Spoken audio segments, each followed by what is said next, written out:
Oh my Gideon. This is bad, you know. Did you know by 2028 that the UK will only have one nuclear power station? One! We're going to be powerless. That we will. Well, I won't because I'm in France. Well, the thing is, you see, the EDF, who owns UK power stations, well, they are going to be decommissioning the power stations in 2028. Now, these power stations are already past their sell-by date. It's not as though you can keep kicking that can down the road. They may do, but it's it's getting more and more unlikely. The thing is, what are they going to replace them with? Wind turbines and solar? I'm all up for that. The only thing is, though, you need your balance load. For when the wind isn't blowing and the sun isn't shining. That's why the nuclear comes into its own, you see. I'm not saying I like nuclear, because I don't. I hate the idea of nuclear power plants. I think they're terrible things. All happened in Chernobyl. Another good reason why we should decommission them. Anyway, whitehead, please boot the old like button. Now, what brought this to my attention is an article that happens to be in the Politico, and I'll leave a link in the description down below, and it is a bit of an eye-opener. Now, I'm going to read most of this article to you, maybe give you my take as well. Now, it starts off going on about the history of nuclear and what have you, regarding Queen Elizabeth II opening the first power stations in the 1950s, etc., etc. So I'm not going to read that, because that's not really the nitty-gritty of the problem here. Now, the UK government has actually said that nuclear power is a part of the green transition. It's a vital source of carbon-free energy. Well, I'll tell you what it isn't free of, is nuclear waste. What do you do with that? What about decommissioning these things? What do you do with that? Well, it's not carbon-free. These places have to be built with shitloads of bloody concrete, and they also have to be decommissioned with shitloads of bloody concrete. Ugh, crikey. It's a bit of a fallacy if you think these things are carbon-free, because they're not. They just are not. They do produce a lot of energy for relatively low cost. But there again, so do wind turbines. Just not when you need it, necessarily. So you need battery systems and stuff like that, I suppose. Now, Labour promised before the election that nuclear is a part of their plan, of Ed Miliband's, the Energy Secretary Ed Miliband's plan to lower energy bills and take the fight to Vladimir Putin. But it's not going to plan. Why didn't these people know this before? Why didn't the Tories do something about this before?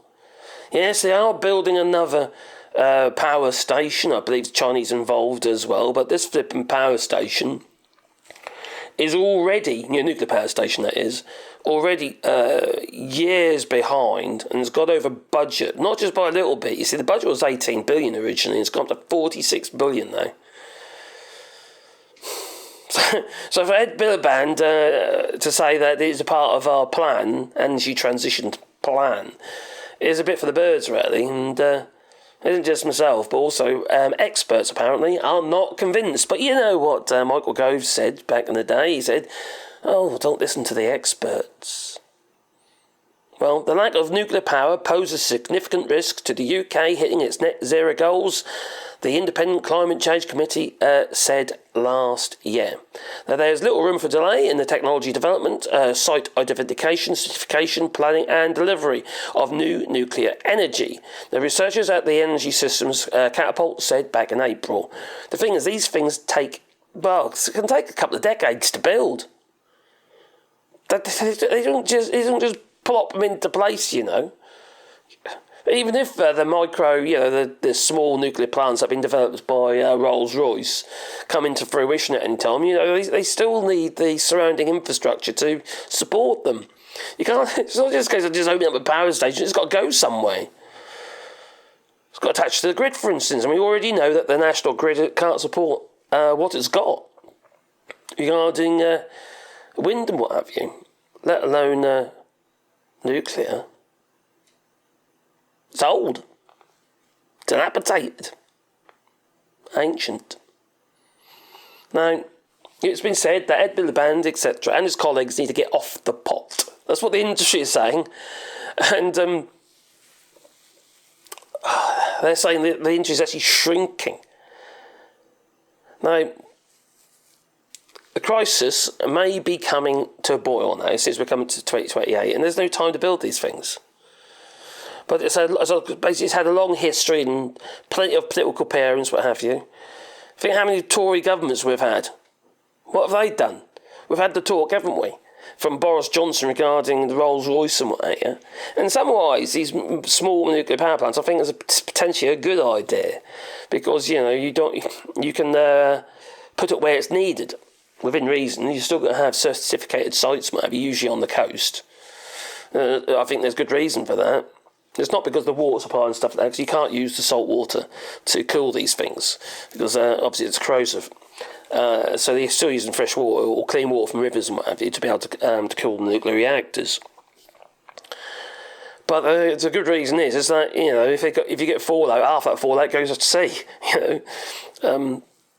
But yeah, I think the small ones is regarding our lack of infrastructure, regarding the grid and what have you. I think putting them where it's needed, so you haven't got to transport so much electricity across the country, makes a lot of sense. They get used where it is, or in its vicinity.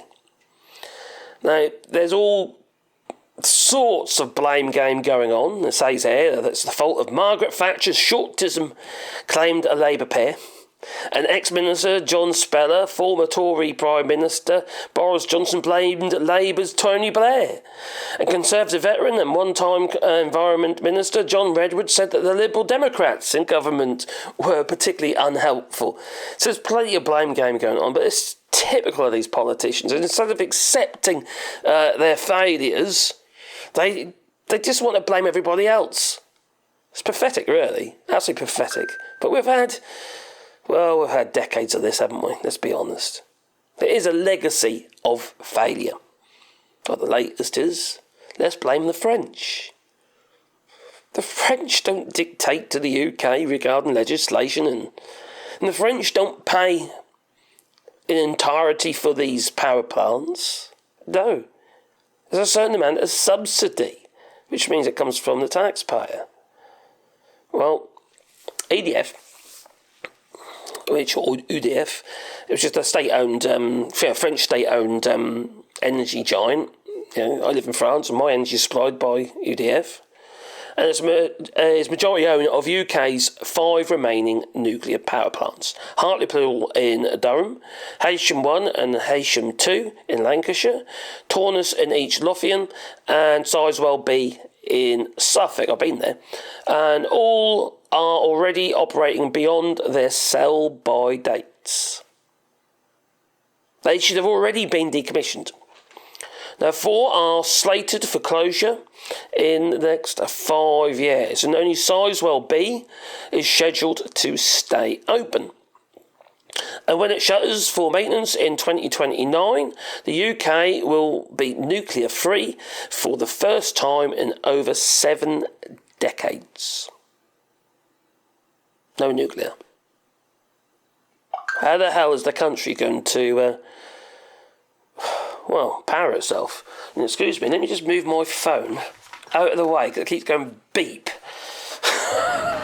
I'll put it in the drawer. So blooming annoying it is. Now, EDF is currently building Hinkley Point C in Somerset, a new power plant to plug the gap. Now, like other EDF projects, that is running late, like I mentioned earlier. Okay, and it also says here, it is projected to come online in 2031, 6 years overdue, and the budget has ballooned, like I was saying earlier, 18 billion to 46 billion. The ODF and ministers do not expect to make final financial decision on Sizewell C, and this is a sister project regarding the Sizewell B and what have you, until 2025. And the UK government has committed more than 8 billion to that project, and it hopes of attracting other private investors. The only thing is there isn't any other private investors. They haven't turned up yet. This has been going on for some time. They're not interested, you see. For starters, heavily legislated. You obviously got EDF involved as well, so they've got a big slice of that pie. I think China's also involved as well. Now, the French government, or did they pull out in the end? I can't remember. Oh, anyway. Now, the French government, they've been trying unsuccessfully for about 18 months to get some subsidy from the British government to pour more public money into the projects. Remember, they don't own all of it. You know, they'll put their money in, but it's obviously got to have to be matched and what have you with taxpayers' money. Now, the contract for Hinkley Point C means that they have zero leverage against the Brits in this negotiation. They have no way of actually, they can't force us to pay the money. So we need to want to. In the case of wanting to, I think we have to. We're just nowhere near ready. It just ain't going. We're just in hell of a state, let's be honest. The country's infrastructure is a mess, an absolute mess, from the NHS right through down to power supply. Yes, we've got all these wind turbines, what have you, in Scotland and on the East Coast and on the West Coast. You know, and now we're going to probably more inland wind turbines as well, but we're struggling to get that power from A to B. And in Scotland, it's costing £1 billion every single year to just turn the flipping things off, because you have to use the power. You see, the generated power, your permanent magnets and what have you, permanent magnet motors, and you can't just let it spin and produce power. It has to go somewhere. And for me and my systems here, I have to have dump loads and stuff. You see, we're doing the old eco thing. Now, the UK has ended up too reliant, though, on French energy. And that's what Kwasi Kwarteng said. There again, I don't weigh too much on what he has to say, considering what he did with his budget, along with Liz Truss, who was like shit passing in the night, got beaten by letters. Oh, port markets and all that. You know how it goes with Liz Truss. Well, the only issue he has with the EDF is that they're essentially owned by the French government. So that's the only issue. They're arseholes, aren't they, really? He had leaving the country at the whim of the French. No, it's not at the whim of the French. They don't own all of it, you know. The UK government needs to foot the bill as well. Now, if the EDF doesn't make money from whatever they've got to do, they ain't going to invest, are they? It's a business for the EDF. They haven't got no allegiance to the United Kingdom. Why would they? Just like the migrants. Push them over to say, yeah, you go that way. It's that way, mate. Yeah, that's over there. You're just about to see the white cliffs of Dover. There you go, we'll give you a little push. Well, that ain't going to change anytime soon, is it? Unfortunately, people die. Sad. Really sad. So, Brexit clearly hasn't helped. It's made it harder for us to negotiate with foreign nationals anyway. And now we've got this situation. We would have a little bit more weight if we were in the EU, but we haven't, because we're not. Now, the same nuclear industry figure quoted above was, high up in this article, was more forthright. He says, I generally think it's shameful that we rely on foreign investment in our critical national infrastructure. And that goes across the board. Look at the state of our blooming water in the UK. Water companies being owned by foreign nationals. The companies, what have you. I ain't got a problem with immigration, stuff like that, or foreign people coming into the country. I've got no problem with that whatsoever, as long as they do their bit. But I do have a bit of a problem with so-called direct foreign investment, because it might be direct foreign investment in, it then multiplies, then it's direct UK assets out. That's what always happens. Very few people really benefit from it. The money needs to stay in the country, so you could reinvest it in the country, instead of that money going out of the country and being reinvested elsewhere, or just ending up in the foreign bank account somewhere. Makes no sense. We've been bled. The country's being bled, just like Scotland has been bled by Westminster. The United Kingdom has been bled by foreign-owned corporations. And now we've got the latest load of bollocks regarding data and what have you, and Amazon. We shouldn't allow this to happen. We should be having our own infrastructure, controlled and run by a government that we can trust. That'll be a start. Well, anyway, come back to the article again. The EDF remain committed to supporting the development of nuclear in the UK, that's what they've said, and we are looking at the option for further lifetime extensions for our existing stations. Building large-scale nuclear stations in Hinkley and Sizewell, and they say great opportunities for further large-scale stations at I don't know where that is, that's North Wales, and that's what an EDF spokesperson had said. The silk will require taxpayers' money. They say they'll continue to work positively with the UK. It's the usual kind of bluff, you know. The UK government does exactly the same thing, whether it be the Tories or Labour, it doesn't make any difference. It's the same old crap we get regarding their responses. Now, if it can be extended, the cut-off date for these power stations, well, then maybe it gives a bit of respite. But there's no guarantees there, is there? And that's not planning. That's just sticky plaster. That's all that is. So, second industry figure said EDF's dominance has a negative impact on workers in the UK. You see, the thing is, when they build these things, quite often we end up with French employees working in the United Kingdom at these power plants. So we don't get much out of it apart from the power, obviously. Now, Hinkley Point C, the only real benefit to the UK is the mattresses, the sandwiches, the dry cleaning and security. About 18,000 mattresses, 18,000 bacon sandwiches every day. So it's just muddy. And there's no real nuclear content from the UK suppliers because we don't have enough training in the UK on that front. See, France, for instance, is very heavy into nuclear. Also, they're very heavy into, green energy as well. The amount of investment there has been phenomenal. They've put a lot of pressure on French supermarkets, for instance, to build canopies and car parks. At least 50% of the car parks have to be covered with solar panels if they've got over 80 car parking spaces. And there's a deadline for this. So they've got to do it or they get fined. That's what happens. If you don't abide by the rules, you get fined. Simple as that. There's no,